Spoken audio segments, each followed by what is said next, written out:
বৈভবশালী সম্পর্ক। এক যুবা কাপল,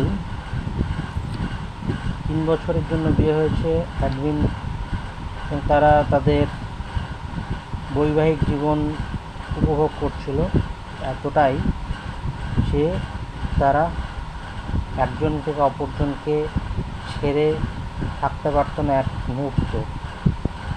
হঠাৎ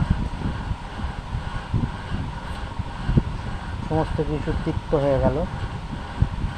তারা ছোট ছোট জিনিসের উপর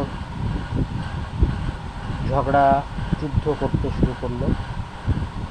অবশেষে অন্তর্নিহিতভাবে তাদের মধ্যে যে ব্যাপারগুলো চেঞ্জ হয়ে গেল, বিষয়টা পরিবর্তন হয়ে গেল, সেটা তারা মেনে নিতে পারছিল না।